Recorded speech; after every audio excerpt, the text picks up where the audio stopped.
Hello everyone and welcome to the show where after the collision we sift through The Wreckage. the Wreckage. I am your host Jimmy T. He is the best in the world, the vet Jamie Williams, and we're live on Humming Media Group's YouTube channel and of course channelattitude.com after the fact. Vet, welcome back to your show, man, and geez, again, what a wild week it's been in pro wrestling, right? I love pro wrestling. I'm excited to be a part of it. So am I. Especially after a crazy triple mania we had, of course, thanks to Brandon RBV doing the watch along there. I was meant to join him, but like I was telling you off the air, man, I fell asleep like an hour before the event started, unfortunately. But it's, I don't know if you watched it. Did you end up watching it at all? Hell no, I ain't watching that shit. I hate pro wrestling. Are you kidding me? That's true. We're about sports entertainment here, folks. Nah. But there was never going to be time for me to watch that. Not on any planet would I have been able to even fit that in, even if it was like my favorite thing in the world, and I would have wanted nothing more than to watch Triple Mania. I would not have been able to. There's just not enough hours in the day. So no. But guess what? I didn't want to watch it because I don't care. I think I saw all I needed to see. I saw the results that a certain someone definitely did not become the mega champion. And I saw Omos kick Microman. So I think I got everything I needed out of the entire event, really. Oh, well, you know what? I kind of predicted about Omos maybe being on this show. And funny enough, here he is. Not that I expected him on, but I didn't see that. But that would have been funny, but just the sounds of it. But in other news, though, since we're starting off with the news, Takeshita is your G1 Climax champion, dude. He won the friggin' thing. I can't believe it. No fucking way, really? He the won, whole bro. thing, right? You didn't get that wrong. Like, thing. he didn't just win Block B semifinal playoff, right? Like, Konosuke Takeshita wins your New Japan Pro Wrestling G1 Climax 2025 tournament. I kid you not. Oh my God. What the anyway, I don't care. Jesus. He is I can't believe, dude, I didn't know that. I just went to the news, like I'm looking at the news and I saw that as the first headline and I was like, what? No way. I'm looking at him actually holding the cup up right now as we speak. So, I mean, yeah, he's your new tournament winner. I can't believe it, dude. That is strange. So I guess he's your number one contender for the IWGP Heavyweight Championship against, of course, Zack Sabre Jr. Is there a chance he could win that damn belt? Do you think? Sure, there's a chance. I mean, right. If you convince somebody to win the G1, or is that just enough? Like, is that as far as it needs to go? Like, at least I have the prestige of saying I won this and I don't actually have to, actually win the belt. But I don't know, man. I think New Japan's got to stand up for themselves a little bit at some point, because it's not. He's not really returning the favor on this side of the ocean. So, well, definitely not. Yeah, that's crazy, man. I mean, like the professor said in the chat, he must have gave him a bitch slap. And I'm talking about Tony Khan giving Gato a bitch slap, if anything, for he's got to win it. And what's even more ridiculous, not to spoil it, but we've got another AEW guy that's also going to have a title match at Forbidden Door, for example, which is nuts. So I don't know what's going on there. I don't know why New Japan are bowing down literally to AEW like this. I know they're at a weak point and they really don't have much. But man, that's so selling out bad, dude. Oh, well. It is what it is. In other news, there's not much really going on over here other than, there's really not much going on. I'm trying to look around to see if there's anything else. Oh, well, I know you've spoken about this and, I'm going to ask you again one more time because maybe your thoughts have changed. But what about all this carrying cross stuff? Is he working? Is he shooting it? Is he he was on the 2-man power trip with Paz, also, which I enjoyed that interview, by the way. Paz did a great job. Shout outs to him. Talking because it was like a friend, it was like two friends talking. And what's funny, he asked him straight off the bat, is it a work or is it a shoot? And he's like, no, it's a shoot. This is really going on, blah, blah, blah. But even he was still like, I don't know what to think, you know what I mean? Whatever. But at this point, if it's a work, is this really the right way to get him over?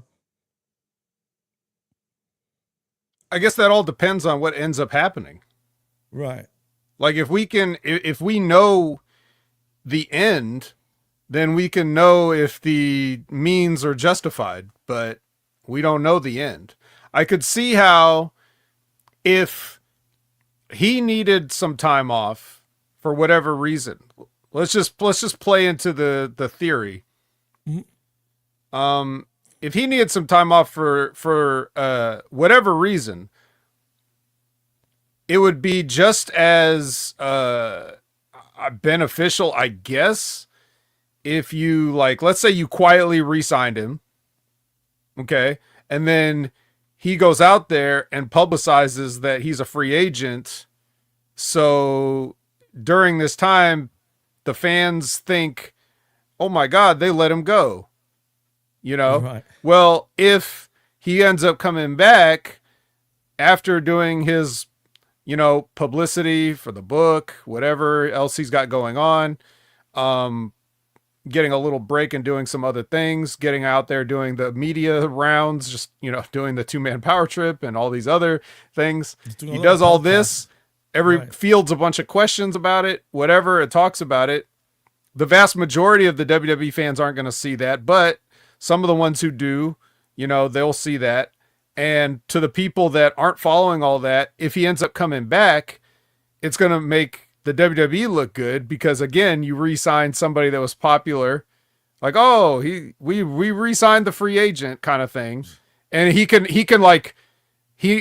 re-debut somehow, like not as a debut, like, but just that he's back on TV, not like he's back in the company, but like here he is, Royal Rumble or surprise run-in or whatever lazy idea they're going to have. They're going to have a lazy idea, whatever it is. It's not going to be good. But I'm just saying, the other thing is, after what has happened, his run, he had a nice little run as far as what we're talking about professionally. If we're looking at, exposure, camera time, paydays, he's been as involved as anybody else on the TV show. I mean, right. You think about, like, let's say, for example, one of my people, Julia, look at her, right? Well, you can't because she's barely on TV at fucking all, but they put the US belt on her and just promptly took her off TV, right? But here's Cross losing everything and, he's on TV all the time. So he's getting his paydays, he's getting his camera time. So that's good for him, but he is not winning. So we would need to repackage him anyway. Not repackage, but like we need to give the fans a palate cleanser for this guy because they're used to seeing him in a losing situation. So we need a little break from Cross so that he can be refreshed. Even if he was still under contract the whole time and there was never any talk of him leaving the company, you still got to refresh him because where do you go from here? You got to his next thing has got to be, something to reinvigorate his character and his career. So taking a little break from WWE, whether it's a shoot or a work, is a good thing if he's coming back. Right. Now where I would push back, and thank you, Charles, for joining us. We miss you. Absolutely. He's back. but when you hear Marks say things like they're just repeating, they're parroting things they've heard other people say because it sounds like it makes sense to them, right? So one of the things you hear is, like, I've heard people that should know way better than this to say this. But one of the things I hear a lot regarding Cross is, well, he needs to go somewhere, reinvent himself, come back and, whatever. And I want to tell those people, hey, listen, motherfucker, he's been everywhere else. Yeah. He did that. Literally. That's what he did before this run he just had. He went to every fucking company, worked there, reinvented himself. Triple H re-signed him, whatever. He did all that. There's nothing else for him to reinvent or discover or whatever, or polish. Like, you think he's going to go to some fucking shitty indie show and like learn something about being a wrestler? No, right. He's already topped out as far as like what he can accomplish on his own. So now, as he said in his own words, the goal is WWE. He said that on the Ariel Helwani show, right? So absolutely did. There you go. Once you go there, you can't go back down. People talking about he might show up in TNA. He was in TNA. Do you remember? Jesus. But it just goes to show you how nobody knows shit, but they want to run their mouth on podcasts and everything like they know something. So, you know, it's frustrating for me to hear as the best in the world, listening to these other people that get way more exposure, be a dumbass, you know? Everybody that's here now listening to us is a genius. Because I'm a genius. So that's why we make such a good team, HMG family, right? Absolutely. And we need to grow the family. And so, but you know, in terms of Cross, he's done all the growing he can do. Now it's about that money. And if it's a work, then he'll be back and he'll be doing something cool. If it's not a work, he still might be back. We'll see what happens. Yeah. Well, time will tell. You know, he'll probably come back as Killer Cross, right? That's reinventing the wheel, correct? I mean, come on. But we'll see what happens. A different name. In AEW news, Hook has signed apparently a new long-term contract with AEW. Is that a good thing, do you think, Vent, for him to stay in AEW for the long term? Or do you think he could have maybe gone to WWE? Because I think, honestly, I think he might have been better off in WWE in terms of learning. But I don't know in terms of on television. Would he get on TV? I'm not sure yet. But I'm sorry, man. I'm absolutely sorry. I missed the name. Who is it? Oh, Hook. I'm talking about Hook. He signed a new long-term contract in AEW. Do you agree with him staying with AEW, or do you think he could have gone elsewhere? I agree with them wanting to retain him, but they have got to figure it out because it ain't working right now. It sure isn't. I mean, and to think they started off strong, even though it was unintentional, let's be honest, right? It's not like they planned on him getting over like he did when he first debuted and all that. But it was working for quite a while, man, and then they veered the chips away, in the backpack. It was one of the best in-ring debuts I can remember seeing. This dork-ass looking kid eating chips in the background with his fucking backpack on and just looking like a bum, and then he comes out there and destroys somebody. Like, that was great. And it was hard to live up to. A lot of people had a great debut in AEW. Couldn't really figure out what to do after that, though. So, if they can do something with him, yes.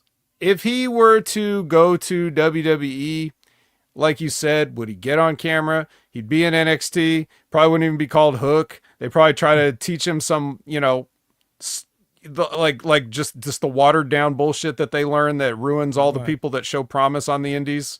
And then, you know, change his name and then he'll be floundering and then he'll show up on Evolve after 6 months. And then, you know, Jesus Christ. Yeah, no, you probably floundered down there. You're right. But nevertheless, he does sign a new long-term deal. Good for him. Hopefully they do something better with him and not just keep to the same crap like him eating potato chips and just, even he's talking, that's not his strong suit. Just don't make him talk. Let him be more mysterious like he used to be. It would have been, you know, it was a lot better when he was like that. Unfortunately, he's not as mysterious anymore. So I don't know if that will even work these days. Yeah, mystery is not, I think it's lacking in a lot of people. and it's almost like, I don't know, the people in charge of wrestling don't understand drama and storytelling at all. Interesting. It's true. It's facts. But I mean, to that point, like, you're always going to have the people that's job it is to talk you into the building, right? Like, everybody doesn't have to be LA Knight, for example. One LA Knight or 2 or 3 LA Knights is good, you know? So let them do that and then give everybody else, like, there's got to be the silent killer type and there's got to be the the white bread babyface type, and there's got to be the, you know, sneaky heel type, and there's got to be all these types. But everybody keeps saying, like, yo, you got to be good on the mic. Nah, you really don't.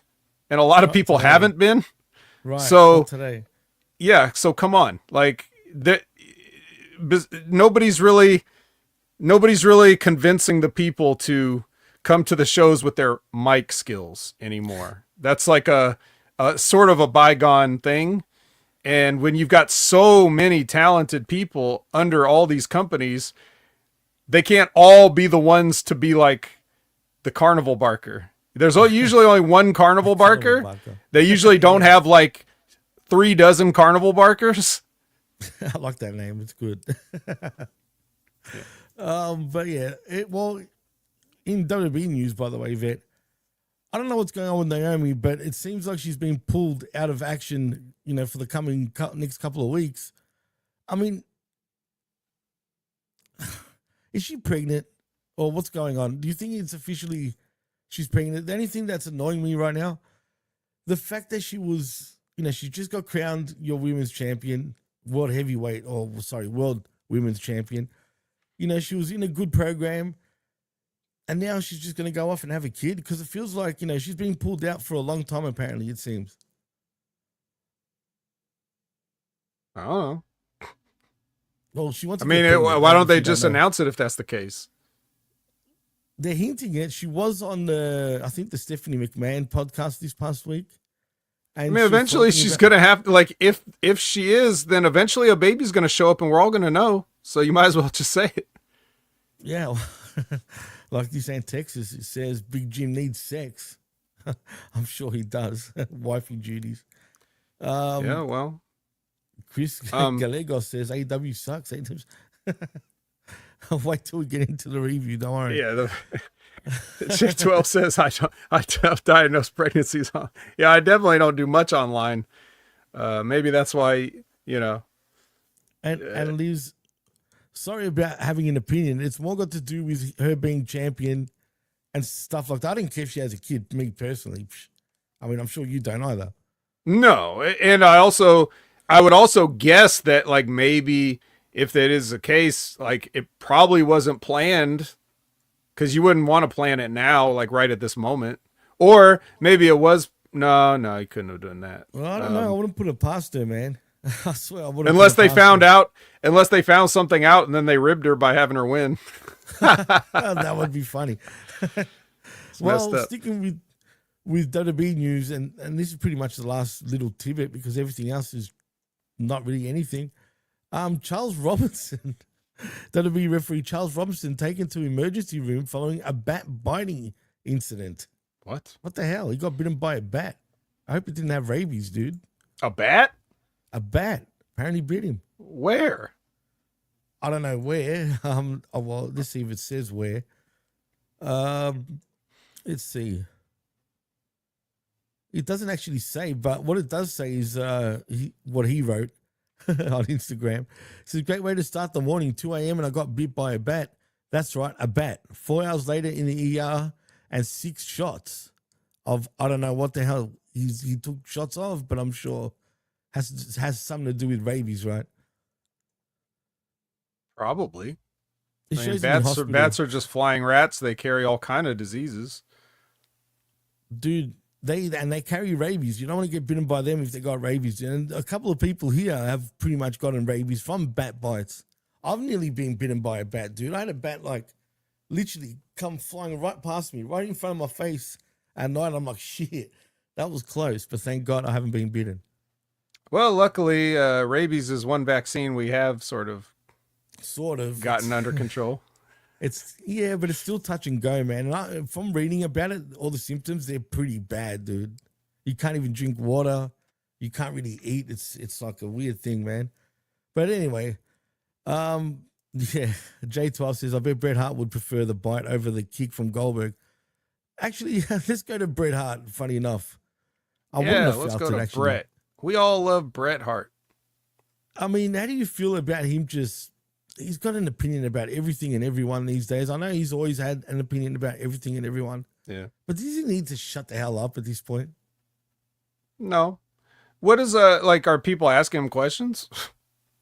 Yeah, I think from interviews. So if people are asking him these questions, then why does he need to shut up? Don't you think the interviewers need to shut up?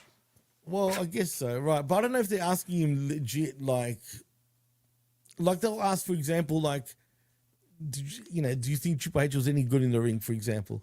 And he'd be like, oh no, he's blah blah blah blah blah blah and blah blah blah. Then he'll start getting on about personal matters from back in '97, and then he'll get on a rant. You know what I mean? And that's what I mean by just chill out, Brett. Jesus Christ, man. He's trying to give you chance after chance by allowing you to still be part of the WWE family, because really he's become Teflon. They don't punish him anymore. They just know, that's Brett. Who cares? Let him say whatever. Well, why should they punish him? Like, what is he really? All Bret Hart ever does is, like, if he goes somewhere and somebody asks him about something, then he'll say his opinion on it, how he feels, and then it doesn't matter, like, if you don't agree with it, but, like, what does Bret Hart ever do to anybody, like, as far as he's just answering these questions? Like, why are people all up in there? I don't really understand this fascination. It's funny, like the Goldberg meme, yeah, and it's like how everything, that people joke about how everything just turns back to Goldberg, and he doesn't miss an opportunity to talk about it. But people like the people's reaction will be like, God, when are you going to get over it? And it's like, well, what's the appropriate amount of time? How many of you guys have had your life significantly impacted by one person so much that it's done everything from, end your career prematurely to also, could have indirectly led to complications that have to the stroke that he's had, or all these other things that have happened. Like, even if it's not 100%, but how do you know it's not related somehow? I mean, these things have long-term effects and whatever. So, like, there's no time limit on how long he gets to be upset, because every day he feels the effects of that. And all you're doing as a just a innocent bystander is just listening to him comment on stuff. So are you saying you got it worse than Bret Hart because he's talking? I don't understand why people have such a strong. Now, I will say this. The one thing he said recently that I don't agree with, that I thought was kind of weird, is the thing about, Walter and the chopping. Oh, Bret. Yeah, that's weird, dude. That's bizarre. Because lots of people, like, he's talking about, like, he's saying, like, on the one hand, he's saying that these pro wrestlers are actors and they don't make it look real enough. And then he's saying, like, this guy's hitting me for real. I don't want to get hit for real. But it's like, okay, let me forget all that. Let me just break down for everybody here. Like, forget Bret, forget. I was going to ask you that too, by the way. But anyway, let me break down the psychology of why there are chops in wrestling. Okay. A long time ago, this may be crazy to the people that are just now tuning into wrestling and watching Unreal on Netflix, season 2 coming. But wrestlers used to have to protect the business. They used to have to say, no, my shit is real. This is real. And if you don't think it's real, I have to hurt you now to prove that this shit is real. Right? So, in wrestling, historically, a closed fist punch is illegal to use. If a referee was seen using a closed fist punch, he would warn you or disqualify you. However, open hand strikes are legal. It's legal, right? In wrestling. So, if you have overhand chop to the chest, if you have knife edge chop to the chest, that's legal striking contact. Sole of the foot, not the point of the toe. Sole of the foot is legal in a kick, right? There are rules to this. We tried to pretend at one point that this shit had rules, was legit and real, right? Okay. Absolutely. Now, Bret Hart, I've never seen him throw a chop, and I don't think he did. So you're right. I don't recall that either. So a lot of times when people don't do stuff, they complain about other people doing it. That's just classic wrestler stuff. Oh, I hate when people do this. And then they'll have something they do, and everybody's like, I hate when people do that. And it's just whatever. It's people are different. Okay. Bret Hart didn't like to chop. There's nothing wrong with that. Okay. He didn't like to do it. But some guys did. And that was so in those old days when you were trying to convince the fans that the shit was real, they couldn't deny after you were smacking somebody right in front of them, the guy sitting in the front row watching you smack a dude and seeing sweat and blood fly off of him. Can't be like, well, that chop was fake. No, you have to say it's real because you're really hitting them and they're seeing it, and you can't fake that. So I just thought it was a little weird that somebody this old school as Bret didn't get that.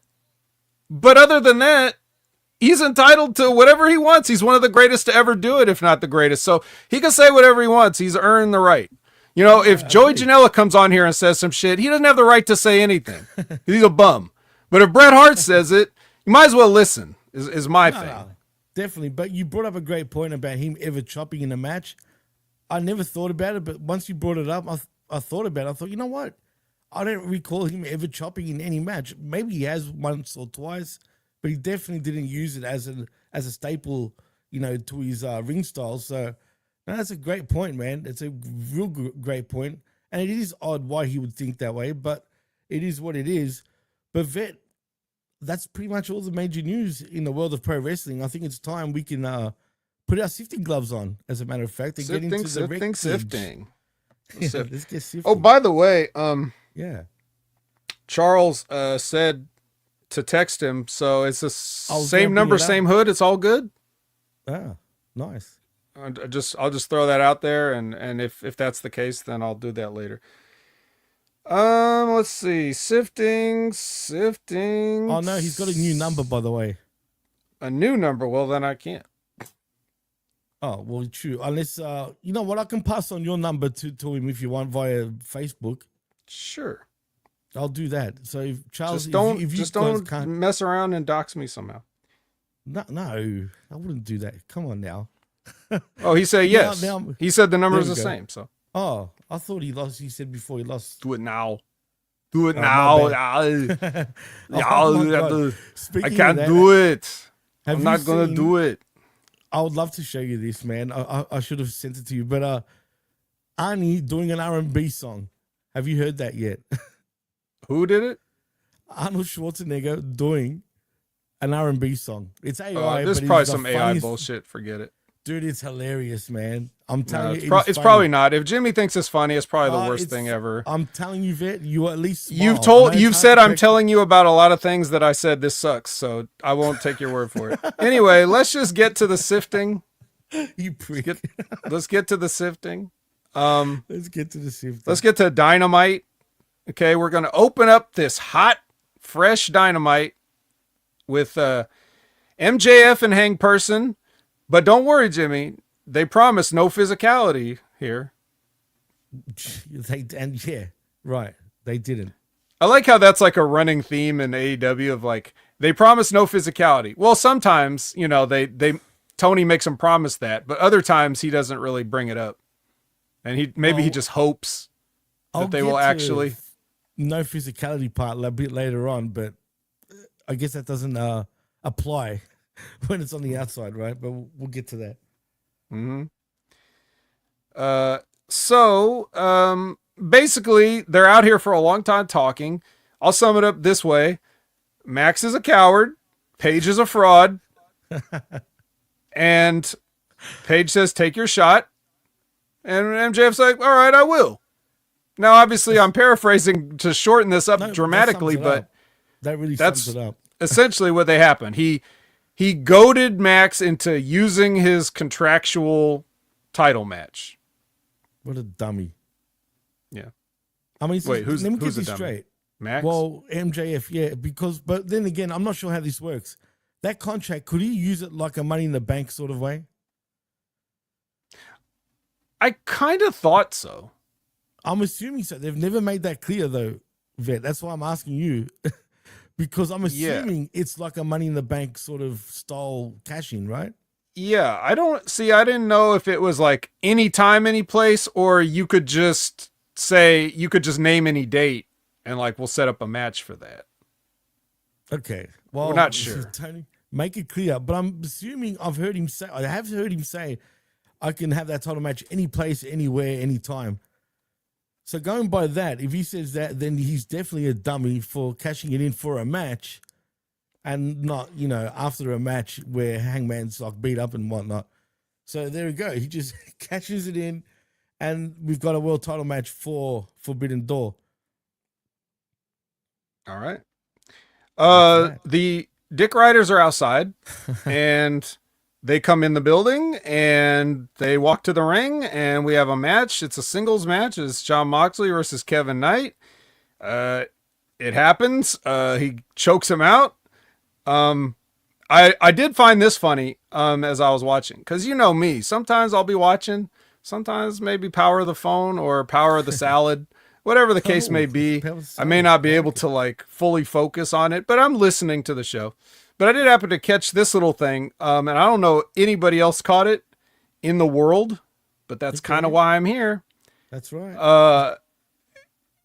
Wheeler was supposed to interfere in this match, and he had to be cued by Kevin Knight. Kevin Knight gave him the Iggy to get up and try to get him off the thing. I was just like, oh my God, come on, bro. Hey, interfere with me. Like you. Wow. It's so funny. Only because Kevin Knight is the one that's actually telling him, which is even worse, dude. He should know better. And I'm talking about Yuta. But clearly he's just a dope. I mean, doesn't he come across the type of guy that, you'd be explaining something to him, for example, just say he's a new guy at work or wherever, right? And you're trying to teach him, the ropes, but he's just there daydreaming. And it's like, hey, dickhead, wake up. Like, pay attention, you know what I mean? Take your hands out of your pockets. And one of those guys, just sitting there just daydreaming all the time. That's how he comes across, man. But that's a good eye, dude, because I missed that. And I'm glad you caught it because I don't think anyone else did. So that's what makes you the best in the world. But, man, that's bad, dude. Yeah, maybe Wheeler was like bored too, and he had the power of the phone, and he missed his, he wasn't paying attention. So, nah, seriously, you get your shit together, dude. Come on now. Yeah. All right. Well, anyway, so after they choke him out, of course they're going to give him a beating, right? And then Darby Allin comes out, and he has got a skateboard, and he knocks Yuta out with a skateboard. And then he goes to give him a coffin drop, but here comes Claudio out of nowhere and catches him out the coffin drop and then bags Darby up they beat him up. He beats him up and then he puts Darby in the body bag. And I was like, well, this is just a layup. You do a giant swing right now, right? No. Oh my God. He does an airplane spin. Like, you have a move that's a signature move where you spin a guy around and you're doing the wrong one. That's sad, dude. I know maybe he was worried that he couldn't get a proper grip. Say, I doubt it though. Yeah, whatever, bro. Whatever. I'm trying to give him the benefit of the doubt, but you're right. Yeah. So then he airplane spins him, and then he tries to Pillmanize him, and this looked a little confusing. Like he didn't know which end was the head, so he had to unzip the bag to put the chair on his neck. That's sad, dude. But Ospreay ran out. Ospreay ran out to make the save. Bruv. And guess what? They didn't play his song. They didn't have a music video. They didn't have a full entrance with pyro. They didn't have running up and down the stage and, appealing to the fans. He just ran out there cold and made the save. Because it was an emergency, Right. Like if he hadn't done that, they might have actually, broke his neck. So I don't know if Cope needs to learn from these youngsters. Maybe Cope could sit under the learning tree of the veterans like Darby Allin and actually learn something about the business, before he hangs it up in a couple years. He might want to learn one fucking thing about wrestling. Nice. And then Ospreay gets on the mic and challenges him to a lights out cage match, whatever the hell that is. I was going to ask you that. What's a lights out cage match? I guess it's like a cage match, but the lights out version. Or it's like a lights out match, but it's got a cage around it. One of those two. I'm not sure. I'll love if it's the latter. No shit. No, but really, if it's just a lights out cage match, like what I think they're trying to say, it's pointless because it's no disqualification anyway. And even if you have weapons all around the cage, you could bring weapons anyway. So what does it matter? But whatever. They love their gimmick bullshit and they continue to do their gimmick bullshit, and it is what it is. But anyway, I mean, like Labrat says, Cope needs to go under the learning tree of Yuta, maybe. I mean, I'm sure he'll learn a lot there. He might. I mean, Yuta hasn't broken his leg yet. True. It's true. Not yet. I mean, yeah, it's true. He's smarter by far. All right. Random 6-woman tag match. The CEO, Dark Skye. True. Dark Skye. Yeah. And the Toxic Spider, Thekla, versus Alex Windsor, Queen Aminata, and Willow Nightingale. Did you love it? Though? I'm not going to bash this match. I thought it was not bad for what it was. It was pretty action-packed. It was, there wasn't a lot of slow spots in this. It was pretty, there was a lot of things going on at the same time. And you know me, I shit on these multi-people tag matches.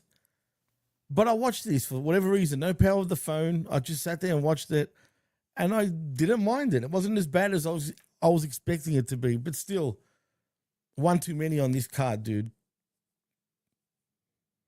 Well, unfortunately, Dark Skye does tap to Alex Windsor's sharpshooter. And the way she sold that was like she was getting stabbed, dude. It was the most painful thing ever, man. And I love the sharpshooter, and it does hurt when you apply it properly. But god damn it, I think, I think this Triangle of Madness is not really on a roll. Do you think? They're kind of like no momentum since forming, right? I don't know if they've won anything at all. I have no idea what they're trying to do with these women, but it is what it is. They've got no momentum. And why are they pushing Windsor to the moon? Is it because of Ospreay? Yep. That's it. I mean, 1,000,000%. Is she older than him, by the way? Because she looks it. I don't know. I'm just wondering. She looks a lot older than him, but anyway. It could be. I don't know. So, I guess, was Tony Storm like up in the stands watching this? Yes, because with Athena as well on the other side. Yeah, so Athena started fighting her up in the stands, and then they fight all the way. match. They fight all the way down to the ring, and then they make a challenge for Glasgow Dynamite episode. So cool, looking forward to it, I guess, man. But I think the better stuff comes later on, though, on Collision with these two. Yeah, definitely. So speaking of Ospreay, Renee is here with him. And he says that he has made a phone call to his old boss and asked him to come and help. And that would be, of course, the ace, Hiroshi Tanahashi. I'm sure that's exactly. Yeah, right. I'm sure this is exactly what he wanted to do, is get in this shitty cage match. But he does say, tell your husband I want to chat with him next week. You see, this is another thing. At first, he's all happy, like, g'day, love. You know what I mean? He's saying all that, being all nice and shit, and then tell your husband, and then, bye, love. Like, come on, man. Should they even, I know we all know that they're husband and wife and shit, and she's not biased. Sometimes she can be, but technically she's not. Should they always mention it to her? If she doesn't say anything, why keep bringing it up? It's your husband, blah, blah, blah. Like she's got some power, you know what I mean, to do anything. I guess if you're going to bring it up, you should be using it more. And if you're not going to use it more, you shouldn't bring it up. It's one of those things. And here we are in the middle, of course. Right.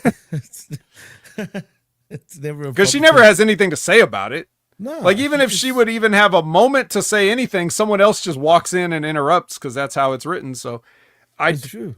There's no point in even trying. So I don't know. All right. Now here, we have, I guess this could be considered an entertaining highlight of the show. This is the promised match with Cope versus Stoke, who has to be carried down to the ring by security, which is a funny visual. apparently, Jimmy, the spear is not as easy as it looks because he tries a couple and just bounces off. The way he no-sold it, I'm talking about Cope, was actually quite funny, man. He just didn't even move a centimeter, dude. Not even an inch. Yeah. So anyways, yeah. So they go with this, the simple story of this guy's out of my league, so I'm just going to toy with him. They do a little bit of crowd work, literally and figuratively, because they go in the crowd, but also he's like asking the crowd questions. Probably, I would hope that these people were plants, because if these people are this lame as a shoot, then that's really sad. And Jimmy has faded into obscurity. His computer has probably shut down again. We'll see. So while we're waiting, we'll give Jimmy a few seconds to see what happens. We'll do some crowd work now. Charles said, Athena, shaking my head. Oh, why? What happened? What's wrong with Athena? What happened, Jimmy? Oh, man, I don't know. I just got kicked out of my browser for some reason. Oh, have you tried not doing that? Have you tried staying on? Why does it do that, man? I don't even have an idea. Like, my browser will crash for no reason while I'm on StreamYard only. Sometimes. Yeah. That's strange, where was I? Oh, yes. So FTR comes down and they both get beat up by Edge here. Which that's actually funny because we'll talk about that later too. So they come down and get beat up until Stokely literally powders. Yeah, literally takes off. Yeah. No. I mean, he throws powder in his face. Oh, well, yeah. That's what literally means, Jimmy. You're right. I forgot about the powder spot. Right, he powders and powders anyway after that. Yep. And they're going to give Copeland a spike pile driver. And here comes Christian, and he's got a spike himself. It's Spike. You remember Spike, the board with nails in it? Of course. Yeah. So here comes Christian, and then while Christian's out there, I guess Nick Wayne immediately just thought, I mean, he must have been tailing Christian the whole night because he was very, very ready to just slide in the ring and try to hit him with a wrestling move. But he doesn't get it. Didn't he have a chair? Did he? I'm pretty sure he had a chair. Okay. Yeah, and then they both swung. Yeah, that's right. Yeah, he had the chair and then he hit him with the thing. Yeah, okay. Right. He turned around and knocked the chair out of his hands and shit. But anyway, yeah. Yeah, I don't know what I was thinking of. But so he did try and fail. And then, once they've run everybody off, then it's just Christian and Edge in the ring. And they're sad because, they're not going to be able to. They're kind of reuniting here with he gives him Spike and he gives him a hug. Well, no, Edge gives him a hug. Right. And he just sits there, gets hugged. But I think it's really sad because, they're not going to be able to join the Hardys and the Dudleys for their one more match. I think that's what they really wish they could be doing. Yeah. Yeah. Oh, well, boys. You chose this. So. Yeah. But I don't mind this. Edge looks like, a softie, you know what I mean, hugging Christian. Whereas Christian still, I don't want Christian's dynamic to change. I don't mind Edge being Edge, right? But if Christian's still that prick sort of thing, I think they'll make it a good, interesting sort of dynamic, only because it's different. I don't want to see two happy goofballs suddenly like the old Edge and Christian. I want exactly who they are right now as the team. Even if they don't totally get along, but Christian knows, that's his brother pretty much. Even if he doesn't like him at the moment, he's still who he is, and they still do have all that history. Do you know what I mean? Yeah. But we'll see. They probably won't do that. They'll probably mess it all up. Yeah, I don't think Christian's going to turn into a jokester all of a sudden, but... I hope not. But this is AEW. You know what I mean? Well, I mean, in some ways, he never stopped doing comedy. He just started doing dark comedy. Right. About people's families dying or whatever. It's funny stuff, though. Even as harsh as it is, it reinvented him for sure, man. Yeah. The hook signal was activated. Yeah. So, what the hell? Just like you were saying about re-signing the contract. Well, someone threw up the hook signal. We'll see if he answers it. Okay, next is another multi-person gimmick Snabits with Mr. Instant Replay and Slick Nick teaming up with Kyle Fletcher and Josh Alexander to take on Brody King and the conglomeration members Hologram and Tomohiro Ishii and their special mystery partner that I guess is challenging Kyle Fletcher for the TNT Championship is Takahashi. And dude, I'm not going to lie, I popped to this. You know what I mean? When I saw him, like, oh, fuck, no way. I was like, that's Takahashi. What's that? Hiromu's in the house, man. And he looks good, dude. I'm happy to see him. I actually kind of missed him since I've started watching New Japan.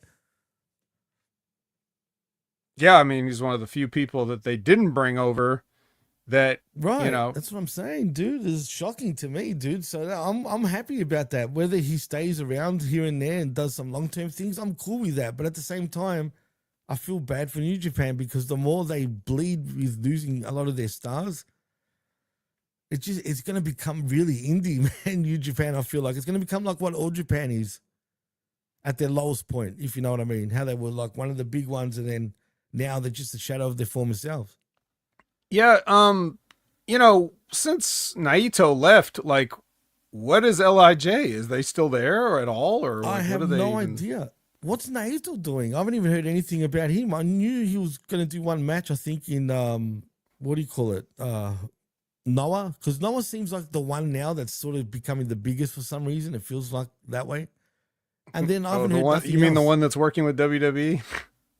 Yeah, kind of. Well, yeah. Ironically, yeah. It's weird, right? Or is it a coincidence? Yeah, I don't know if it's ironically or a coincidence, but right. That's funny. Well, anyway, here's Hiromu. And the Bucks get fined. They mention this on commentary because they come out and they do a super kick party to Justin Roberts. And that was a good dude. That looked like it fucked him up. I'm not gonna lie, man. That was right to the neck. Yeah. And so the commentary says that later on that they were fined $10,000 each for that.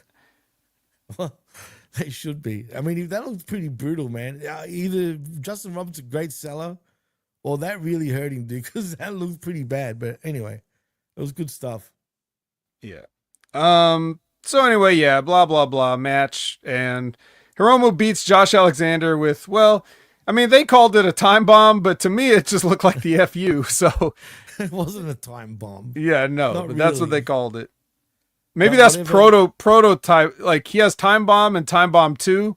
Maybe this was Time Bomb 0. Like this is where he thought about using it, but he never did, you know? Like Maybe. I mean, good point. I don't know. I've got to look into that. But I'm glad he actually got the pin. Unfortunately, though, you know, he's not going to win at Forbidden Door. Hope I'm wrong, though.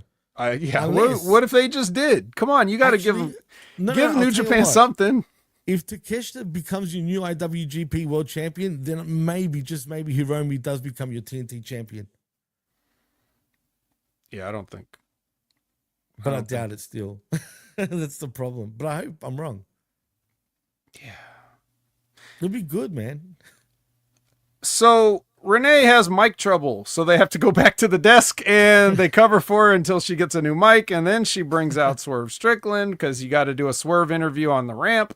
So he comes out and we get to see the dance, and then Okada comes out to interrupt him, and he says, "You have no chance with that knee of yours," and he calls him a bitch, and then he gets shoved down, and then there's a pull apart, and that's it. That's it. And he called him bitch. And that's where it all got, you know, where it all hit the fan. I liked Kazuchika Okada's sort of get up, though. Looked like it was kind of Yakuza-ish with what he was wearing, which looked cool. But then that stupid song, bro. That theme song, once it plays, it just takes me out of it. And I hate it, dude. I don't want to hate Okada, and I'll never hate Okada, but that damn song, please. Enough of this crap tune. And I hope it wasn't Omega's idea for this song. It sounds like something Omega would have done. And I don't like it, dude. Yeah, I don't know. Well, Alicia tells Mox about Tanahashi, and he's like, huh. And then he goes into a closed door meeting with the Young Bucks. Yeah. So and they end up bringing friends, as we find out later on. Tony Schiavone announces that Edge and Christian will take on Kipnick and the lights out cage match during the several minutes or an hour or whatever it's been since we found out the lights out cage match was going to exist has also added the Golden Lovers and Gabe Kidd. Yeah, on both sides. Right, Kenny and Kota on one, and Gabe Kidd on the Moxley side of things. Yeah. And here's the question I had. Gabe, there were forfeits in the G1 because Gabe Kidd was supposedly injured. Right. So how is he in this? I have no idea. Maybe he'll be cleared, I guess. They know they just future know that he's going to be cleared. But maybe. I mean, I don't have a clue. I can't even answer this question. I don't know. Only Tony knows. But like Chris Gallegos says in the chat, AEW killed New Japan Wrestling and never gives anything back to New Japan Wrestling. It just doesn't right now. They're raping him, dude, completely. So I agree with that, but it is what it is. But anyway, I don't know what's going on with Gabe Kidd and why he's here. But I think with Kenny, though, have you noticed now, is he going to become more of an exhibition type of player, man? Like, we're not going to see him in any real storylines, say, for example, he'll be just a match here and there. Because, I mean, he's at the tail end of his career, and really he can't go like he used to, man. Not on a full-time basis. No way. Yeah, I guess. Sad, dude, if that's the case. But, yeah, as long as he's still around, good for him. Like seeing him every week, we had that. I don't recall really liking it, so it didn't matter. I didn't mind. Maybe it is better if he just shows up once in a while. Yeah, no, I didn't mind his Triple H, battle when he had all the belts type of run, which was kind of cool. Everything else to me has sucked when it comes to him. Well, since Justin Roberts has been put out of commission, Tony Schiavone has to announce the main event. So it's the Ops and the returning Samoa Joe. Yeah, I mean, does Joe look tired or what, dude? I mean, he looks the same. And then LFI is the opponents. So we get a Coquina clutch on Drilistico because how else could you possibly end this? Nice. Yeah. It wasn't a long match. It was pretty quick, actually. Probably went for, 6-7 minutes, maybe? Something like that. Think about it. It was pretty quick, and yeah, that was done. But you forgot to mention, I forgot to mention, the Beast Mortos Fatality. I have to always do that. Another main event for the Beast Mortos. Yeah, is that a coincidence? Probably not. Main event Mortos. I like the sound of that. But did you see what I said when I said that guy that's the account Mortoast, the Beast Mortoast?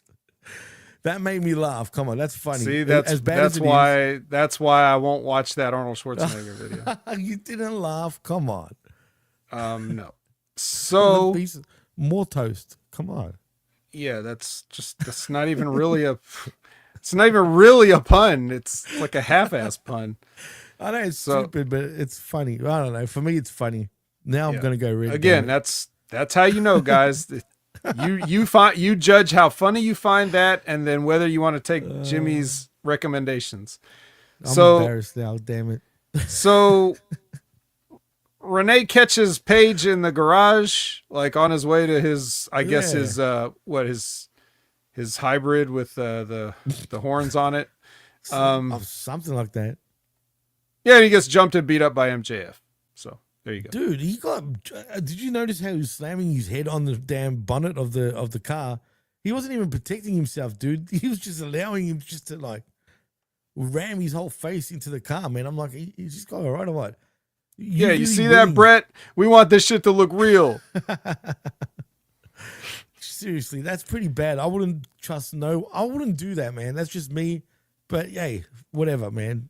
If you want to beat your head up for entertaining all of us, supposedly, and not doing a good enough job at entertaining us, mind you, by all means, beat yourself up. Well, like Labrat said, it's not a real car. It was just a rubber car. It was just a rubber. It was like rubber and maybe paper mache and paper mache and sugar. God, yeah, that was the glass, just the glass. It's not real glass. Mm-hmm. Speaking of him, what's happened to him, dude? Is any anything about him? Is he doing anything? No, but I've been Good. enjoying it. Absolutely enjoying it. And like the Hammer says, extremely unsafe. It is, dude. Sugar Glass guy. What's up, Colin? Thanks for joining us, man. Yeah. Oh, man. Anyway, so that was Dynamite. Yeah. Same old Dynamite. What can we say, right? I mean, did you enjoy the show at all before we get into Collision? Nope. I mean, I like Stokely Hathaway. Yeah. So like his antics amuse me, but it's the ultimate a la carte because like he's surrounded by people I don't like. So watching FTR, watching Edge and Christian, like having to deal with them existing is difficult. It helps me, or it hampers my enjoyment of Stokely. So it's one of those like eating a filet mignon in the bathroom situations. Right? That's not cool, bro. Come on. Yuck. I know it's not cool. That's the whole point. But the thought of it just is disgusting, dude. That's good. Cool. It's like the thought of Stokely Hathaway being surrounded by Edge and Christian and FTR. Anyway, let's get into the collision, shall we? Like the prof says, what do you say? FTR is Vince joygasm. What's a joygasm? Stop making up words, magnanimous one. Come on, man. Yeah. Yeah, Stokely's the only thing on the cart for the vet this week. That's for sure. On Dynamite. Yeah, he's the whole cart. Like even other things, it's like, let me look back at this show. You had a couple of more. You had Ishii and Takahashi as in her. Yeah, they kind of, they were kind of there, but it was just like a 6-person or 8-person. It's true. Well, not really that exciting. No. Hiromu was nice, but it's an 8-person, so it was just like, oh, here's this guy. And again, no fanfare. Like, we know this guy can be so entertaining, but he's just the 4th guy on a 4-man team in this presentation. So it's like, okay. And he does get the win, but, I'm looking ahead and just seeing, okay, so you're the guy that is going to have a one-on match with Kyle Fletcher who hurts everybody. And you have a history of neck problems. So I'm scared. I can't enjoy Hiromu Takahashi when he's getting put in the ring with the most dangerous man in wrestling right now. True, man. Don't even remind me shit. Yeah, you're right, man. And you will do that move too. That's what's scary about it. But let's just hope for the best. Labra, you say no Danny Garcia. Oh, don't you worry. You're going to get some Danny Garcia shortly. Yeah. So, no mistake about it. So, Chris Gallegos can get excited because we're going to talk about Collision now. It's, the announcer team is, of course, Tony Schiavone and Fatty Magic, who we just found out signed a new contract. And why is he still sitting here even though he did sign a new contract? Well, that's because Nigel McGuinness is going to be in our technical spectacle main event later. God. Cool. We'll get to that when we do. All right. So Timeless Tony Storm comes out. She's got her spotlight at the top of the stage with her Sin City black and white with a splash of red treatment, all this stuff. Yada, yada, yada, does one of her Tony Storm promos. Then Athena kicks her ass and Billy Starks helps. Good promo from Athena too. I thought it was actually a great comeback to what Tony was saying initially. And Tony's had a great promo, but Athena's comeback promo was actually very well executed. So I was actually impressed with that. And she beat her ass on top of that. So I'm not complaining. That's right. Timeless is going to turn into Forever because she's the Forever champion. Can I just point out, doesn't that Ring of Honor Women's Championship look so nice compared to the AEW one? You said what? The Ring of Honor one looks better. The Ring of Honor belt? Yeah, it actually looks much better than the AEW World Championship, in my opinion, anyway. Yeah. So bear witness to the greatness. And then Mina Shirakawa's back. She comes out to make the save. And then they were kissing like weirdos. And then after that vicious promo that Athena cut, then she tried to negotiate, like, hey, can't we all just be friends? And then she ran away. And the way, did you see the way they were pashing, dude? It was like it's like they were trying to eat each other. Well, Tony was trying to eat Mina anyway, but I don't know, complaints. Man. Weird shit. But still, I actually enjoyed this whole segment. Probably the best thing about this show already, straight off the the get go, in my opinion. But anyway, good segment. Mm-hmm. All right. Well, we have a tag team match play. It's Mox and Yuta versus Jet Speed. Because this is Cincinnati, Mox is getting a hometown response in this match. He can't be enough of a heel. Yeah. I didn't think he was really getting cheered, dude, at all. Like, to be honest, but well, he was. I mean, it's half-assed, but yeah, it was.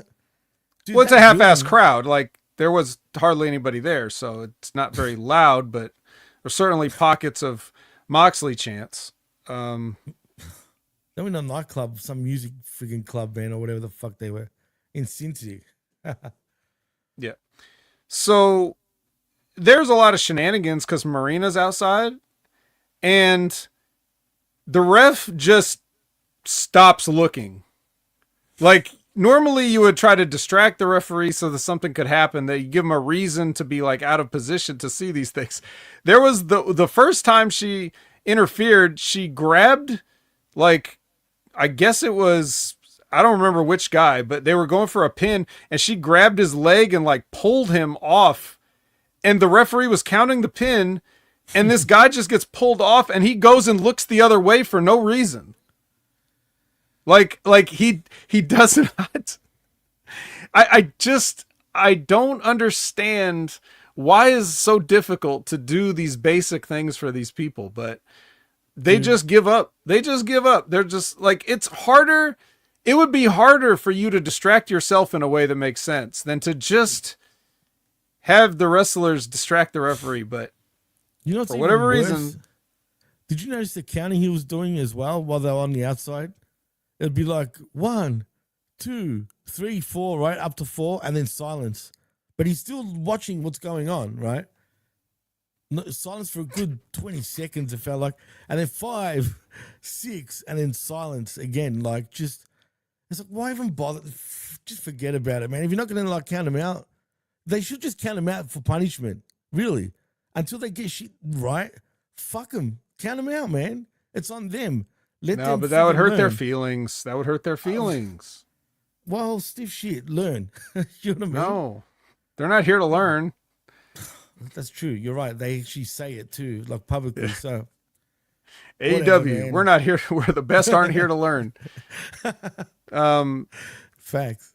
Well, anyway, yeah. So Yuta does a roll up on Kevin Knight, and they win. So that's all that matters. But here we go. Here's a little something we could put on the a la carte menu. The Outrunners music video for this is great. Brother Nature. You've heard of Mother Nature. Oh, shit. This is Brother Nature. Great. Yeah. What was that little bug they were holding? It looked like a little turtle crying out there. What was that? It was like a tiny little toad. Oh, shit. No shit. I've never seen that before. That's cool. Yeah. Yeah. When a toad is like a little baby, you know, it's a little toadlet, and they're that very small. Do you guys have cane toads over there? I don't know. Maybe They're the real big ones. If you do, maybe some here and there. They destroy everything, man. They're killing us over here, bro. I swear, everything, and they're poisonous. So anything that eats them, they die. So we're all screwed. But anyway, yeah. All right. Here's another little menu item. Ricochet versus a special surprise, making an AEW debut of, I guess it's AEW. I don't remember seeing him. Ace Austin. Right. Yeah, no, that's right. They announced that he signed to AEW during the week, though. Okay. And I was going to put that in the news, but there was no point because you already know that he debuted anyway, so there was no point in me saying it. But yeah, he did sign earlier in the week. And another TNA guy jumping ship now to AEW. Good for him. Well, what are they going to do with him? I have no idea. That's the problem. He joins a number of other individuals that they have no idea what to do with. So good luck, Ace. Good luck, dude. Go Ace. Go other Ace. Anyway, we'll see what they do. They'll probably. But yeah, they treat the TNA guys like shit, other than Speedball. It feels like. Yeah. Do you know what I mean? Well, but who cares about Ace Austin? The real star here is Ricochet. Okay, that's what we came here to see. So absolutely. And this is probably my favorite match of the week as far as AEW is concerned, because Ricochet is so. He's. I don't know. You guys must have caught all the Stone Cold stuff he was doing, right? Because it's Ace Austin. So like he came off the ropes and did the elbow drop like Austin does. And he did the oh hell yeah thing. Like he's definitely extra pointing out the fact that he's bald. He did like some falling headbutts, like the Kokeshi type headbutts, but like rubbing his head afterwards. Like it would have topped it off if you'd done $1 Million Dream. Oh man, I'm surprised he didn't think of that. I know.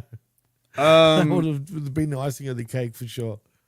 Yeah, but if you didn't, anybody that didn't see this or that likes Ricochet, or even if you just underestimated Ricochet and like think he's just a spot guy or whatever, like if you watch this match, there's very little spots. It's a lot of just beating a guy up and getting heat on him and working the match. So dude, he was very, a freaking very character entertaining in this match, bro. Like absolute character, man. Probably the best thing all week in terms of AEW. Just by the way it was just golden, man, for sure. Yeah. So eventually the Gates of Agony mosey out, or GOA. Let's not offend anybody. They just mosey on out.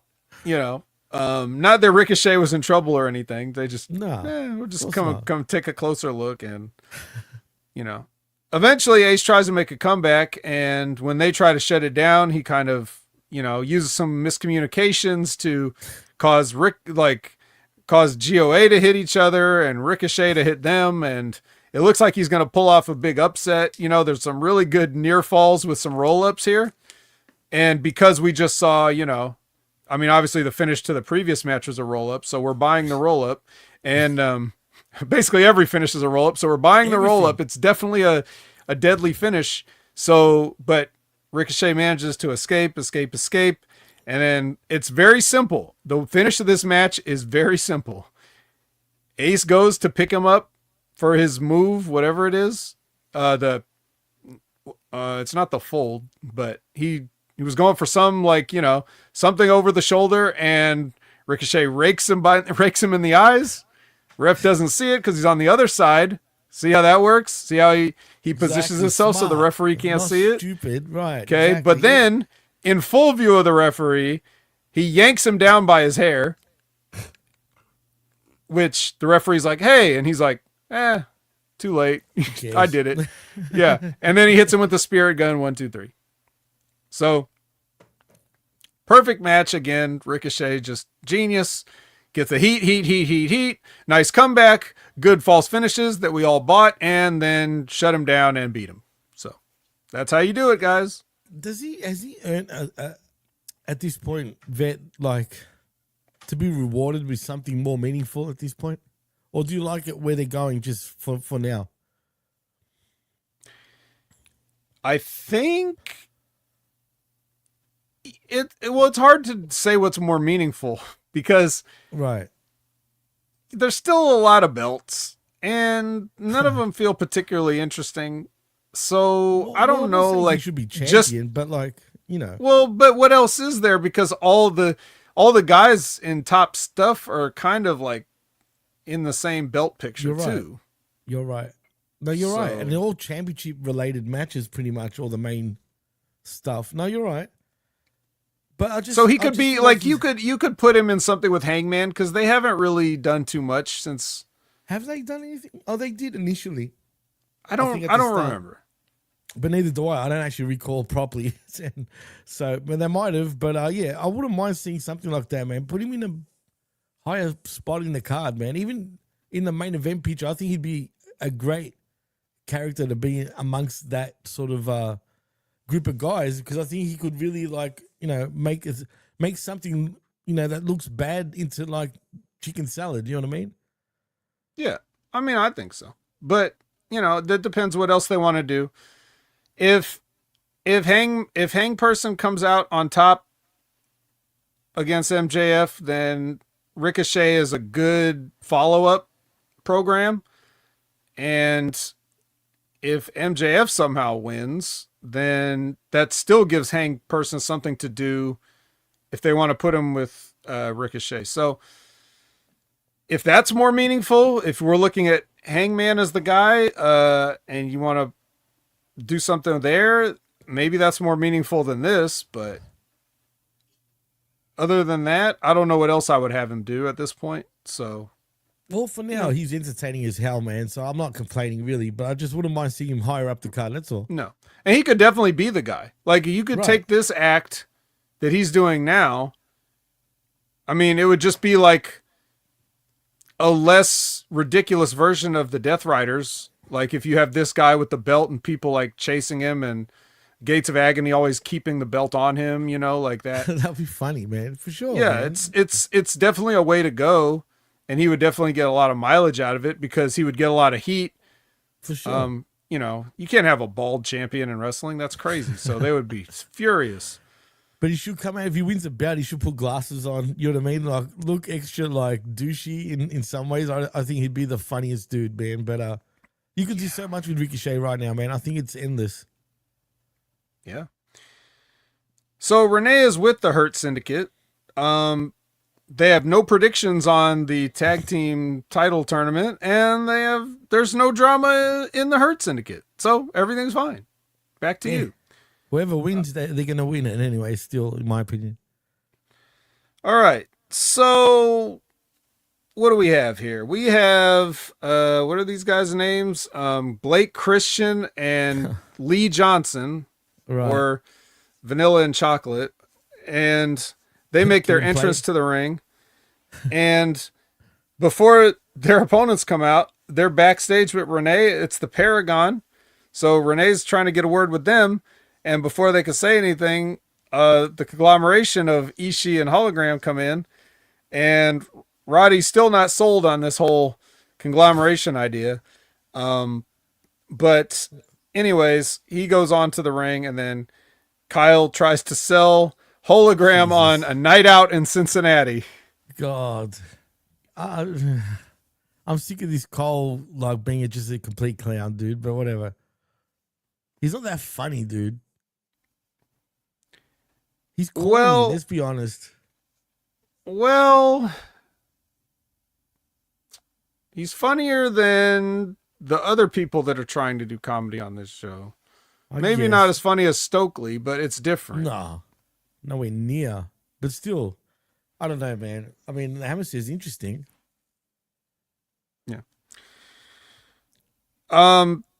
So anyway, yes, here's the match. Paragon versus Ice Cream. It doesn't last long. Total elimination. The Ishii and Holo come out to try to celebrate, but Roderick Strong's not into it and he leaves. But an attempt was made. I mean, they're working on him. They tried, but this is going nowhere anyway for me. I couldn't care less about if he's impressed or not. It's going somewhere. It's going somewhere. I'm sure it is. Yeah. But here's something that went somewhere, but we didn't even see it. It's Bandito already beaten up in the back, and Stokely takes his mask. FTR. Brody King comes, and he beats both FTR up by himself. So this happens a lot. Like, FTR finds themselves in 2-on-1 situations where one person beats the shit out of both of them for a good length of time. So as the best tag team in the world, I find that a little weird, but so anyway, yeah, Brody beats both of them up and they fight out to the ring, and he's about to do some, he puts him in the corner. He's going to do some kind of weird splash or something. And then Stokely extinguishes this with a fire extinguisher, sprays him in the face, and then they hit the shatter machine on him. Cool. Nothing much for me to say over here. Okay. All right. Well, what about Skyflight challenging the Don Callis family. Are you excited to see this match? Again, not really. There's too much of this already. Again, I've seen already. How many matches do we have with tag matches on Dynamite and multi-man matches? We're just continuing the trend over here. Come on, man. Hey, we got a big roster. Right. I watch these back-to-back, mind you. So it's even worse when you're watching a back-to-back and seeing the same type of matches. There's not really much for me to say when I see it again and again and again and again, other than how bad the refereeing is all the time. Yes, well, and I'm saying that also, so even more reason not to. But this match you haven't seen yet, Jimmy. The $100,000 winner-take-all four-way match between Dark Julia. Yeah. Dark Julia. Penelope Ford, Anna Jay, and Chris Statlander. Woo, haven't seen one of these this week yet. Never, man. For the dollars, like Bone Collector says in the chat. Again, why do we need this to be? Was it for $100,000, I think, this time? Yeah. Why? But why is he... I don't know if it's his obsession with belts, like you say, like we've always said about, there's one too many belts, so he knows deep down he can't make another belt. So let's do a match for money. I know this was an old, back in the day, NWA thing in old school wrestling and whatnot, but it wasn't done week in, week out, dude. You know what I mean? He always has to have a money match now, literally a money match. It feels like every week or at least every second week, man. I'm so done with this shit. It means nothing. There's nothing. There's no money. There's nothing. It doesn't do anything for these women or men that actually wrestle for this. And like Josh says, waiting on $1 billion match. Yeah, you own the company. So someone wins a match and then they'll buy another wrestling company.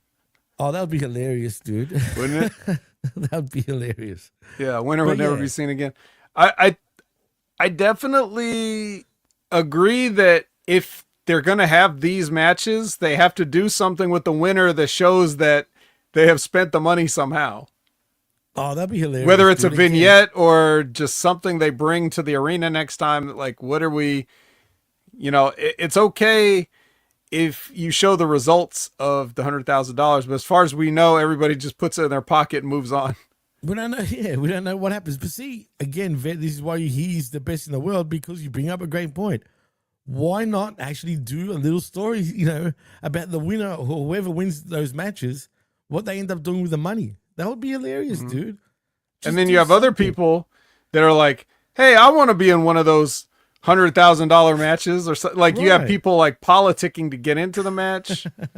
They can complain when they're not put in the match. Like, why is this bum in this match and I'm not? That would be hilarious. But again, they just don't know. They just can't think, man. But again, it's those little things that you point out, Vet, that makes you so great, man. Because it would be something, at least there'd be a payoff, right, to it. Like, literally, an actual payoff to it. But there never really is a proper payoff to it. No. Well, this is right here, this gimmick match. It's the entire story of AEW in a nutshell. Right. And not only AEW, but like a lot of independent wrestlers and their thinking, their way of thinking of, even like FTR, like, oh, I saw this, so I'm going to do it. I saw this move on TV, so I'm going to copy that. I saw this match on TV, so I'm going to book that. I saw this like spot in this match, so I'm going to do that spot. And none of those people know the original reasons behind. They don't know the history. They don't know the psychology. They don't understand why those things worked at those points in times or why they were done. It's just like you're paying homage, but sometimes when you're ignorant, paying homage is a little more insulting. Absolutely. And they are ignorant because they assume everyone knows but really a lot of people don't, man. It's true. Yeah, 100%. like if you wanted to, okay, look. I'm working for free again. So if you wanted to do a money match in today's day and age, you would have some sort of an angle where you had 4 different people who sort of like they're trying to, whatever they're going after, it doesn't matter. Like, that's your booking, that's your stories and stuff like that. But you have 4 different people that need to get brought together for whatever reason. And it's like, okay, you guys want to fight so bad. Why don't you fight for this? I'll put $100,000 up, or one of the guys puts his own money up. Like, heck, you can put bets on if you want to do that. Like everyone, right? That's one knows. Imagine that. That's something different. Whether it works, I don't know, but it's something. Anything but just, oh, it's this random amount of money for no reason with these 4 people. Like, well, even if these 4 people, why does Penelope get put in this match? What has she done to even deserve $100,000 in her career, let alone in one match? Right? So absolutely, it doesn't make sense. You would think you would have better contenders than what you chose here. See, I could picture like someone like a Vince McMahon if he was ever, not that WWE ever really have done. I think they've done it once or twice over in their history, but imagine Vince having women do this. I know he's going to sound bad now in 2025 after what we know, but we all know Vince, how he likes hooking up with the divas and whatnot back in the day. Imagine he had his favorites in that match, though. Like his favorite women going for that $100,000. Like the NDA match. Right. Can you imagine that? My God. That's heat, dude. The NDA match. That would be hilarious, bro. But something like that, especially before all these allegations came out, I think that would be hilarious. You know what I mean? And it would get a lot of heat, too. But, yeah, I'm thinking way too far ahead. Yeah, obviously. Who cares about thinking? Sonic's here. Sonic the Hedgehog is here. Thanks for joining us. Showing his age with the Missy Elliott references. But hello. So Dark Julia just taps out to Chris Statlander's weird submission thing. So once again, like I said before, Triangle of Madness on the opposite of a roll. And then the rest of them come in and start a schmaz, because they're mad because they lost again. And then we get the big return of Harley Cameron, and everyone feels the wrath of her pink face mask with the kitty whiskers on it. You know what? This is your people, Jimmy. Yeah, and you know what? She sucks now. Oh, I used to like her. She was kind of getting interesting for me, even though you weren't that much of a fan of hers. But they've made her go backwards now. Who cares? I don't care about this puppet. Other than her looks, there's nothing really to her, man. So right now, meh. Yeah, I forgot about the puppet already. She should have brought that in and had everybody feed up for puppet shots. Like hold it like a belt, and just nail everybody with the loaded puppet. Well, funny enough, even in AAA, they're doing the puppet thing. There's, Finn Balor's puppet is back. We got, the iguana puppet. You'll see that. It's pretty dumb and funny. I won't see it. It's puppet season, bro. Come on. Puppet season. All right. So we get a promo from Kyle Fletcher, Lance Archer, and Hechicero. Well, not Hechicero, but the other 2 guys do a promo, and he stands there. He's busy. Yeah.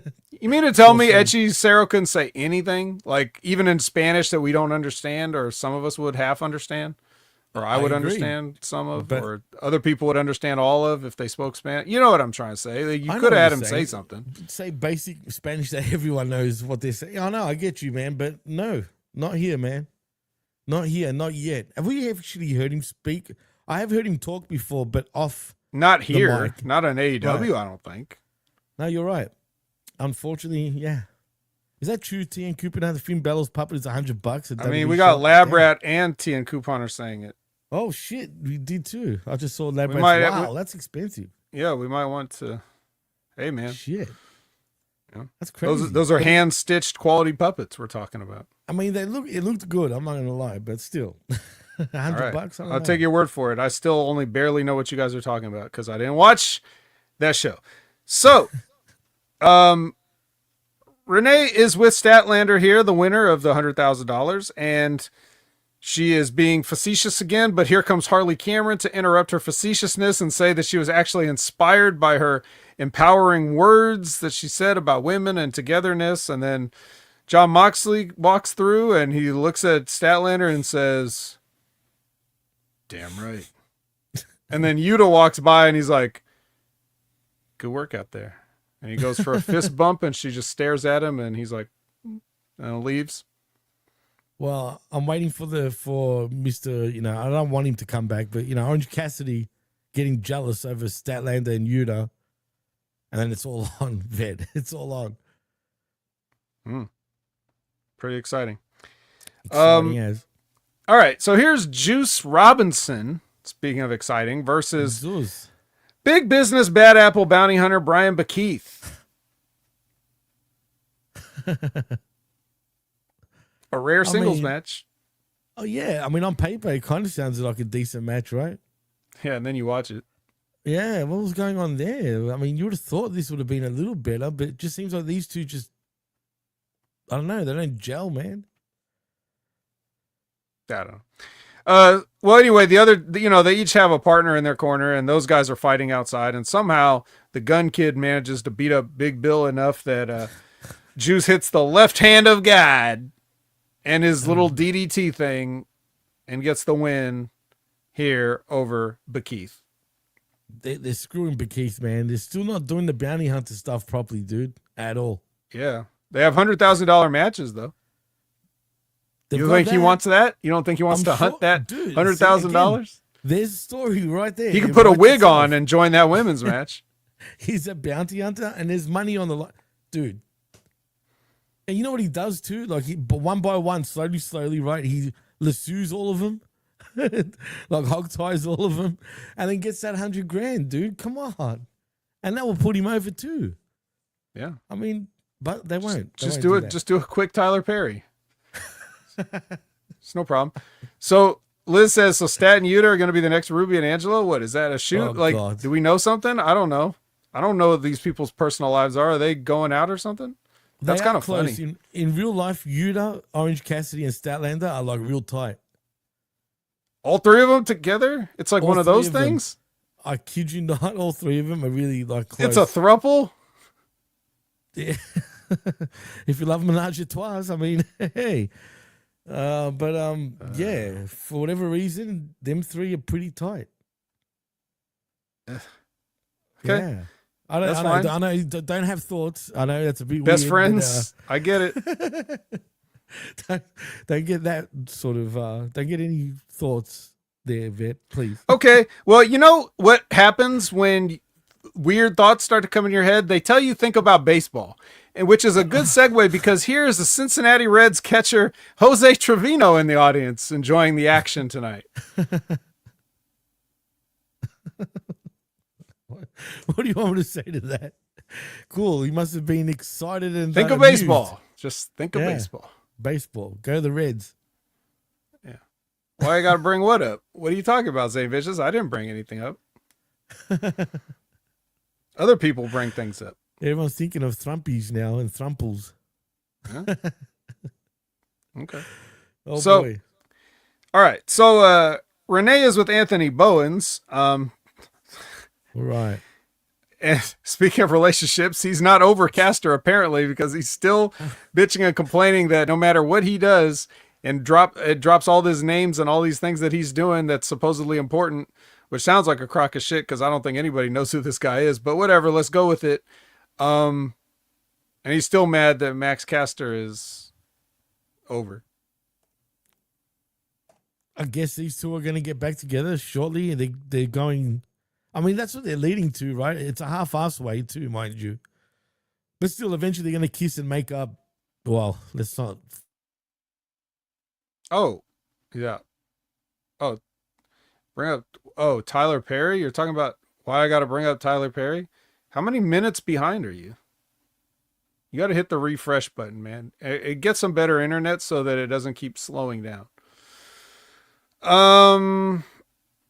Yeah, so okay. There we go. Now Jimmy's back. Hey Jimmy. My browser, I need to update my computer, and I keep saying it not now. So it could be that. It could be that reason. But anyway, I'm back. Doesn't matter. He's back. You're back just in time for the technical spectacle. No, of course. The winner gets a world title freaking shot, right? Yep, against Zack Saber's a champion now. I guess he'll be the champion of Forbidden Door. But so it's Daniel Garcia versus Nigel McGuinness versus Lee Moriarty versus Hechicero. Hey, by the way, Vic, can you still hear me? I can hear you, but your picture is frozen. Yeah, I don't know why. That's why I'm asking if you can hear me. But anyway, yeah, Hechicero. Or Hechicero. love me some Hechicero, man. Yes, so do I. However, this is a main event match starring Daniel Garcia. Mm-hmm. But at the same time, it's kind of an important match as far as like storylines go for a change. Usually when they put Daniel Garcia in a main event, it means absolutely jack shit of fuck all and nobody cares and it won't lead to anything. But this time it's kind of important relatively to AEW World. So I made a compromise, everybody. I disavowed 80% of this match. And I watched like the last 6-7 minutes. Is that fair? I think that's fair, right? Like, you can't be fully asking me to watch this. I have a rule after all. Jimmy, you're back. Yeah, I'll just refresh so the camera can work again. Whatever. So were you able to hear what I said just now? No, I didn't hear it. What'd you say? I said the conundrum I have is that Daniel Garcia is in the main event, but for once the main event actually matters in terms of what they're trying to set up here. So I had to make a compromise and I only disavowed like most of the match. I watched the last maybe 6-7 minutes of the match. That's fair, right? That's more than fair. I didn't really get into at this point. This is when I was actually like, getting ready for the show and I'm watching it, but I already kind of knew who won, which spoiled it for me. So I didn't pay too much attention to it. But Nigel McGuinness does end up getting the win. Yeah. Well, let me tell you though, what I actually saw in the brief time that I did watch the match, because the last 6-7 minutes of the show wasn't necessarily the last 6-7 minutes of the match. There was quite a bit. There was only maybe a couple minutes of match left.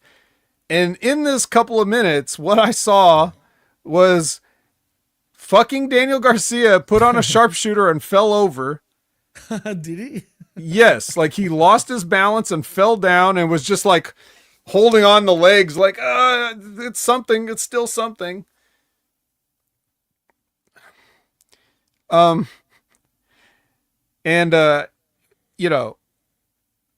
know it's like, who did I ever beat? But I was using the sharpshooter and I didn't fall over.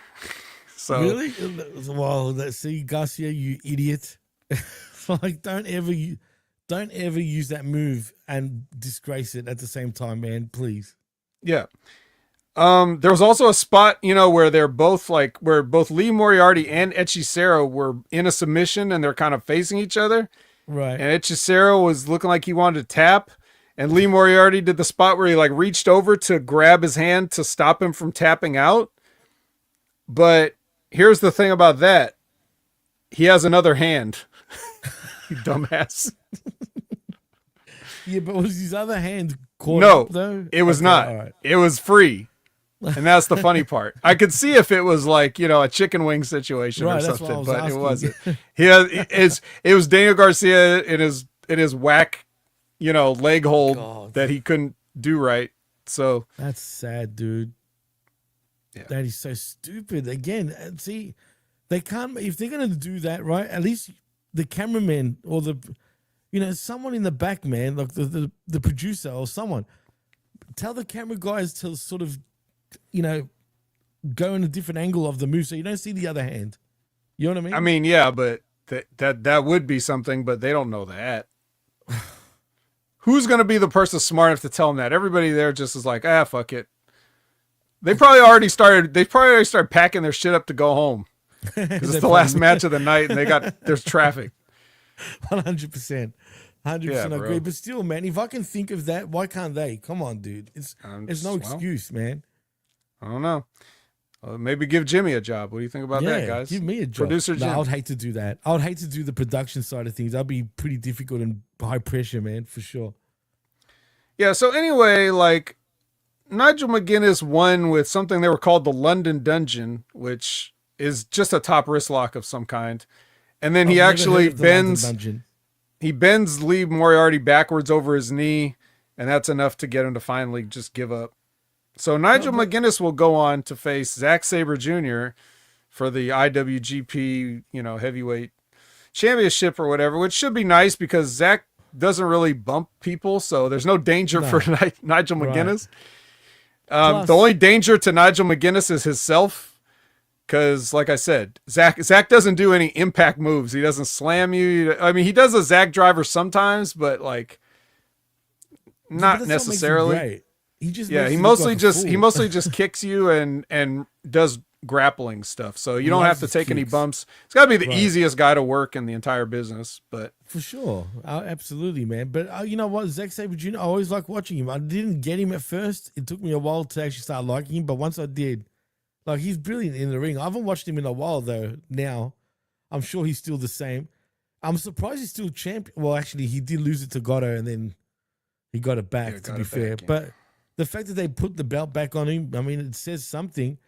But we know Nigel's not going to win. I just don't like that Nigel is the number one contender because, again, where he just came from the commentator's booth and suddenly he has one match and now he's number one contender. Like really? Yes. Cool. I guess because they're in England, right? They're in London, two English dudes. It makes total sense. I mean, whatever. Is it going to be the main event or just below the main event? Oh, you couldn't possibly think that this would be beneath Hangman and MJF. You're right, but maybe if you want to give a bone to like New Japan, have that as the main event. Two English guys in England. I'm sure the crowd will be happy with it. Well, they could surprise us. So we'll see. I mean, we'll see. We'll see, but highly unlikely. You're right. I definitely don't think they're going to do that. God, why would you do something like that? They won't do it. There's no way they'll do it, but you never know. So, anyways, Renee comes in the ring afterwards to get a word with Nigel. And, Nigel says, "Hey, look out, Zack Sabre Jr. We're coming for you." Yeah, look out. And then, so he tells Danny, because Danny's still there, sad. And he's like, "Hey, Danny, you came this close. Everybody give Danny a hand." Everybody's like, "Yay, nice try, nice try." And he says, "Will you be in my corner?" And Danny's like, "Screw him, dude." Sure. For sure. I'll be in your corner. I guess I'll be in your corner. Why would you ask the guy you just beat, the loser, and he's been a loser a lot lately, if you've noticed, to be in your corner other than what they're planning on doing? Zane said, "Finish the line." So, you'd like that, wouldn't you? You'd love that. You clip that and ruin me. But anyway, so there you go. That was Collision. We did good time. Hour 38. I like it, man. So I guess we're done. I mean, what do you think of Collision anyway? Before we do go, I thought it sucked, but it did have the Ricochet match, so I quite enjoyed that. It gave me at least one match to enjoy. So that was good. A couple things here and there. It was nice to be able to. I always like when they throw me a bone and, let me skip a match. So like putting Daniel Garcia in the main event, I appreciate when they do that now. I didn't used to appreciate it until I thought of my brilliant rule, and now I love it. So I want to see him main event more shows. Yeah, keep losing. Yeah, and so it's not the worst it's ever been. A lot of times we come on here, or like a few months ago, I felt like we were coming on here and we were just absolutely disgusted all the time. So at least we moved on from that a little bit. Now we're just bored. Right. Yeah. Bored is an upgrade. We're bored, not disgusted. We're moving up. Just a little bored. We're going to be slightly unamused. And then after that, maybe amused. Maybe we'll be amused. We'll see if AEW could keep trending in the right direction. They may have a chance. because people are starting to get fed up with WWE again. Right. This is the time. Look how fat Triple H is. Boo! This company sucks. Did you see those pictures of them holidaying in Greece? Funny enough, he looks all right. I mean, Jesus, man. I know, but I'm just saying what the fans are. These kind of stupid idiots. fans are saying.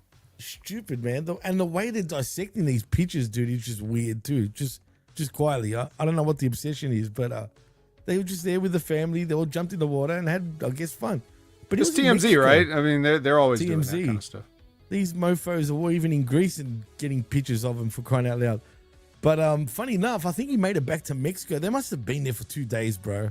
And then just, back to, to the AAA show. And then obviously. Yeah, it's just a quick boat ride from Greece to Mexico. And that's not close. Yeah, that's what I'm saying. It's not close, man. And it must be a killer. It's only going to take 9 days or whatever it is. Do you think they would have gone on a private jet, possibly, and that's how they just get back and forth? Well, yes, they're not actually taking the boat, but for sure, they wouldn't go with people, public. Hell no, no chance.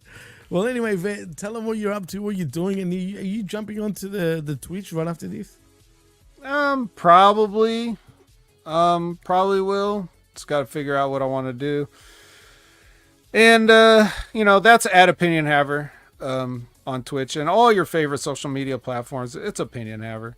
So if you want to follow me there and watch me not say that much, then I can show everybody. I can speak very loudly on the internet by tweeting almost nothing at all. So if you like that, if you want me to set a good example for how to behave on the internet, then you can follow me at Opinion Haver.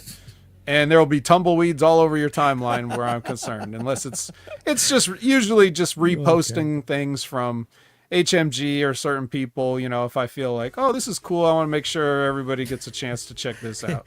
He's the smart one, just quietly. Yeah, me personally, not too many raw tweets out there where I just tweet based on nothing. Don't do that too much. So yeah, and you've given me a lesson on doing stupid shit like that for a long time. Oh yeah.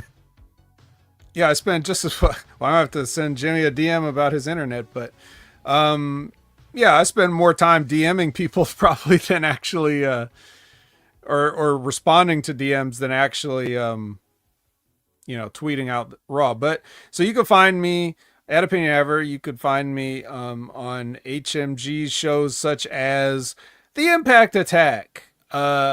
Every Monday at 6:30 p.m. Pacific, 9:30 p.m. Eastern with Brandon, where we talk about TNA, and we got a show tomorrow night as we record this. It's going to have to talk about Impact and Emergence. Who emerged from Emergence as the winners of things? Well, I don't know because I haven't watched it yet either. So we'll have to tune in tomorrow to find out when I will have watched it, and we'll cover all of that. Brandon and I will cover all of that. On Wednesday, Big Ray and I will cover all of NXT with the Next Level Wrestling review, and that's going to be at 8 a.m. Pacific, 11 a.m. Eastern live. Got to talk about all this crossover stuff. How many belts will NXT take away from TNA after Emergence? We'll just have to find out.